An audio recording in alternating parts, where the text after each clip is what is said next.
अस्सलाम वालेकुम। बिस्मिल्लाहिर्रहमानिर्रहीम। रब्बि शरह ली अमरी वयस्सिर ली अमरी।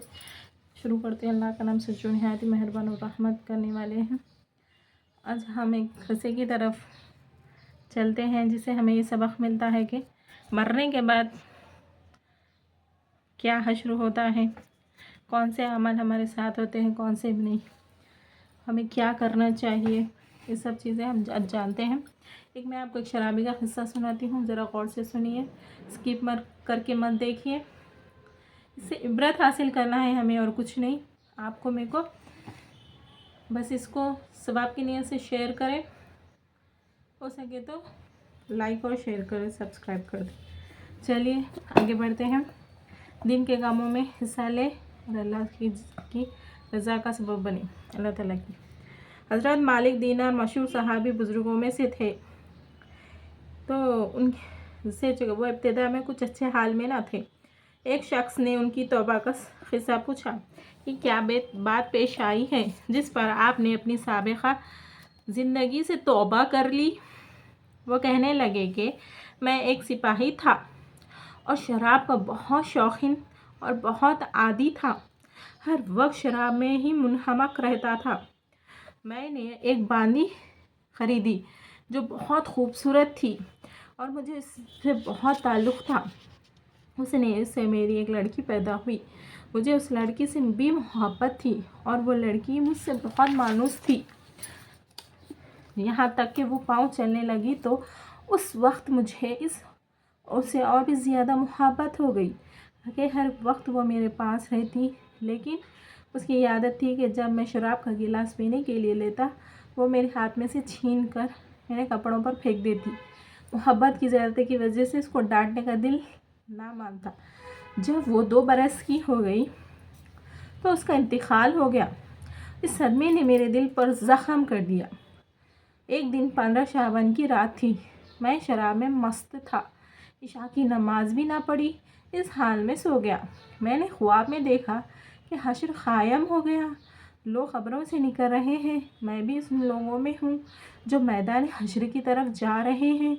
मैंने अपने पीछे कुछ आहट सी सुनी। मैंने जो मुड़ कर देखा तो एक बहुत बड़ा काला अजदहा मेरे पीछे दौड़ा आ रहा है।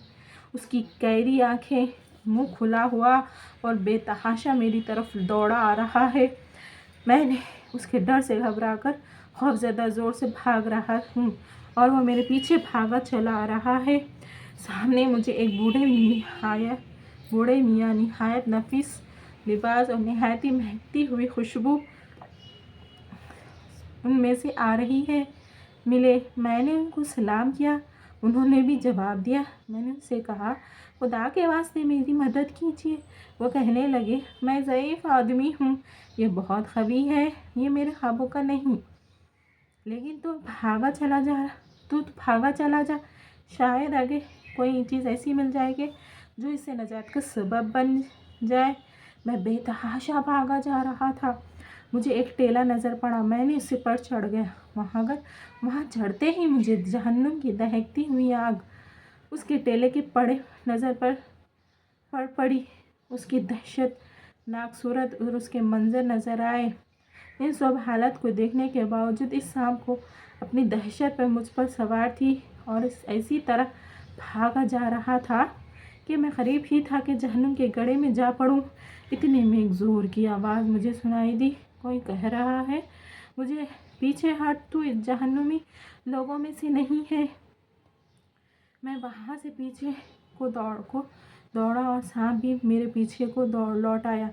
मुझे फिर वो बड़े मियाँ सफ़ेद लिबास नज़र पड़े। मैंने उनसे फिर कहा कि मैंने पहले ही दरख्वास्त की थी कि इस सजदे से किस तरह बचाएं, आपने कबूल ना किया। वो बड़े मियाँ रोने लगे और कहने लगे, मैं बहुत ज़ईफ़ हूँ, ये बहुत ख़वी है, इसमें मुकाबला नहीं कर सकता। अलबत्ता सामने एक दूसरी पहाड़ी है, इस पर चढ़ जा, इसमें मुसलमानों की कुछ अमानतें रखी हैं। मुमकिन है कि तेरी भी कुछ अमानत ऐसी होगी जिसकी मदद से तू इस अजदे से बच जाए। मैं भागा गया और उस पर गया और वो अजदा मेरे पीछे चला आ रहा है। वहाँ मैंने देखा एक गोल पहाड़ है اس میں بہت سی کھڑکیاں کھلے ہوئے ہیں، ان میں پردے پڑے ہیں، ہر کھڑکی کے 2 کواڑ ہیں، سونے کے جن پر یاقوت جڑے ہوئے ہیں اور موتیوں سے لادارے ہیں، اور ہر کواڑ پر ایک ریشمی پردہ پڑا ہے۔ میں نے جب اس پر چڑھنے کا لگا تو فرشتوں کی آواز دی کہ کواڑ کھول دو اور پردے ہٹا دو اور باہر نکل آؤ، شاید اس پریشان حال کی کوئی امانت تھی تم میں سے ایسی ہو اس وقت اس کو اس مصیبت سے نجات دے۔ اس کی آواز کے ساتھ ہی ایک دم کواڑ کھول گئے اور پردے اٹھ گئے اور اس میں سے چاند جیسی صورت بہت سے بچے نکلے، مگر ان میں انتہائی پریشان تھا کہ وہ سانپ میرے بالکل ہی پاس آ گیا تھا۔ اتنے میں وہ بچے چلانے لگے، ارے تم سب جلدی نکل آؤ، وہ سانپ تو اس کے پاس ہی آ گیا۔ اس پر فوجوں کی فوجیں بچوں کی نکل آئی، ان میں دفتر میری نگاہ اپنی اس 2 سالہ بچی پر پڑی جو مر گئی تھی۔ وہ مجھے دیکھتے ہی رونے لگی اور کہنے لگی، خدا کی قسم یہ تو میرے ابا ہیں، اور یہ کہتے ہی تیر کی طرح کود کر ایک نور کے پلڑے پر چڑھ گئی اور اپنے بائیں ہاتھ کو میرے دائیں ہاتھ کی طرف بڑھایا۔ میں جلدی سے اس پر لپٹ گیا اور اس نے اپنے دائیں ہاتھ کو اس سانپ کی طرف بڑھایا۔ وہ فوراً پیچھے کو بھاگنے لگا، پھر اس نے مجھے بٹھایا اور وہ خود میری گود میں بیٹھ گئی اور اپنے دائیں ہاتھ کو میری داڑھی پر پھیرنے لگی اور کہنے لگی، میرے ابا جان، أَلَمْ يَعْنِ لِلَّذِينَ آمَنُوا أَن تَخْشَعَ قُلُوبُهُمْ لِذِكْرِ اللَّهِ، کیا ایمان والوں میں سے جو لوگ گناہوں میں مبتلا رہتے ہیں ان کے لیے اس بات کا وقت ابھی تک نہیں آیا کہ ان کے دل اللہ کے ذکر کے واسطے اور اس حق بات کے واسطے جو ان پر نازل ہوئی چھپ جائے۔ اس کی یہ بات سن کر میں رونے لگا۔ میں نے پوچھا، کیا بیٹی تم قرآن شریف کو جانتی ہو؟ وہ کہنے لگی کہ ہم سب قرآن شریف کو بہت تم سے زیادہ جانتے ہیں۔ میں نے پوچھا، بیٹی یہ سانپ کیا بلا تھی جو میرے پیچھے لگ گئی تھی؟ اس نے کہا، یہ آپ کے برے اعمال تھے، اس نے اس کو اپنے گناہوں سے اتنا قوی کر دیا کہ وہ آپ کو جہنم میں کھینچ کر ڈالنے کی فکر میں تھا۔ میں نے پوچھا، وہ سفید پوش ضعیف بزرگ کون تھے؟ کہنے لگی، وہ آپ کے نیک اعمال تھے جن کو آپ نے اتنا ضعیف کر دیا تھا کہ وہ اس سانپ کو اپنے آپ سے دفع نہ کر سکے، البتہ اتنی بھی مدد کر دی کہ بچنے کا راستہ بتا دیا۔ میں نے پوچھا، بیٹی تم اس پہاڑ میں کیا کرتی ہو؟ کہنے لگی کہ ہم سب مسلمانوں کے بچے ہیں، قیامت تک ہم یہاں ہی رہیں گے، آپ کے آنے کے منتظر ہیں، جب آپ سب آئیں گے تو ہم سفارش کریں گے۔ اس کے بعد میری آنکھ کھل گئی تو اس سانپ کی دہشت مجھ پر سوار تھی اور میں نے اٹھتے ہی اللہ جل شانہ کے سامنے توبہ کی اور اپنے برے افعال کو چھوڑ دیا۔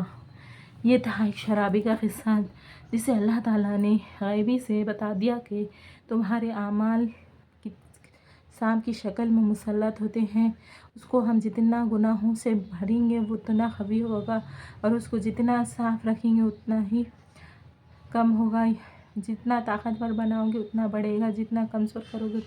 تو اللہ تعالیٰ سے دعا کرے رو رو کے کہ ہمیں اچھی اور صحیح زندگی دے۔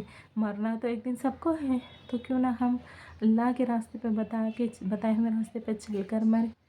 آپ کو اگر یہ سمجھ پسند آیا تو میری دوسرے ویڈیوز کو بھی دیکھیں، سبسکرائب کریں، شیئر کریں۔ شکریہ۔